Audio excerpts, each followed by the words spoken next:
It is Hammer Time. Alex joining in on this one. 2 movies on the docket, though, Diet Cow. Oh, yeah. We're talking about After Earth with Will and Jaden Smith. You saw them in The Pursuit of Happiness. They're back again. And 1,000 years after man has fled the Earth, it's been overrun by animals. They've reestablished their domain on the planet.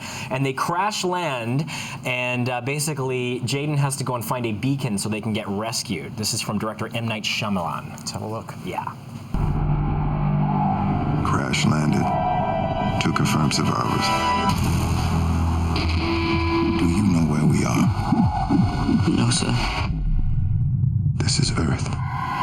Oh, it's Earth! Will Smith, one of the most bankable stars in Hollywood. He's given us hits over the years. Not for long. This movie Just kidding.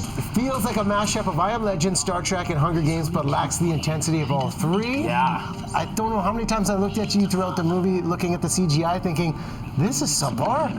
You know, I agree. I appreciate that people, worked hard on the effects for this movie, and it's keeping people employed. But honestly, the effects were so bad, it looked like this movie should have come out 10 years ago. Oh, man, and it doesn't stop it. Now, the story is by Will Smith, but the script doesn't give him much to play with. He is essentially benched in this movie, placing the entire plot on the shoulders of 14-year-old Jaden. It almost felt like Will and Jada produced this movie that they said, Jaden, we're going to give you a movie and help your acting career, but it just falls flat. I know, and Will is literally confined to a chair for most of the movie, and as you say, Jaden is left, and he's not the strongest actor yet, so he's left to carry the film. The story is from Will Smith. I like the concept, and I like some of the visuals in the movie. Shyamalan shows that he's got a great eye for detail. There were some spooks along the way. Yeah, and it's not frantically edited. It was like really nicely paced out, I thought. It doesn't really overstay its welcome, but again, the effects were bad. The writing is horrible. And Shyamalan, is a co-writer in this movie, and that's one of the big problems with his films.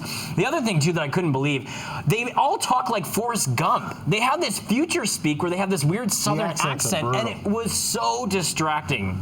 Man, I never thought I'd say this. I love Will Smith, but when it comes to After Earth, I'm only giving this movie 1 mallet. Wow! This is a movie that I think is going to be very forgettable. I'll put it up there with Wild Wild West, that everyone said, what's Will doing with this film?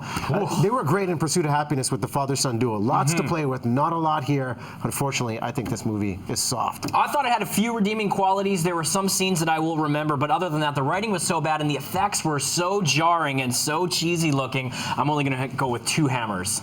You gave it more than I did. I know. Wow. Okay. Crazy. One more movie on the docket, Now You See Me. Yeah, okay, this stars Jesse Eisenberg, Isla Fisher, Morgan Freeman, Mark Ruffalo. They're all in here. It's about a group of Las Vegas illusionists who pull off bank heists in their performance and give the money back to the audience.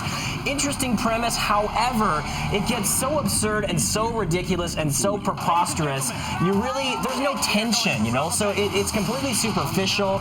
There's really nothing to draw you in and keep you engaged because it's just so over the top. It really blurs fantasy and reality so much that it really kind of ruined it for me. There are some good moments between the cast, particularly with Woody Harrelson. I think he really shines in this movie. And there's some good little sort of romantic banter between Mark Ruffalo and Melanie Laurent, who was great in Inglourious Bastards. Other than that, though, it is sort of a waste of time, although it does have a couple of good moments. And again, we talk about After Earth, poor writing in this one as well, and a really shoddy use of CGI, I thought. Michael Caine and Morgan Freeman, and it's flat. No. Yeah, you can't just jam a bunch of A-listers and expect it to get pulled off. So again, this one for me was a big disappointment. Saw it last night, and I cannot recommend it. How many hammers? 2 out of 5. Not a good week for the brand new movies at the box office. Just go see Star Trek. How many did you give that one, by the way? 4 out of 5. 4 out of 5? Yeah, a formidable effort. Okay, we'll check that out. Michelle, you seen Star Trek yet? I haven't. Okay. But it's definitely on my list now.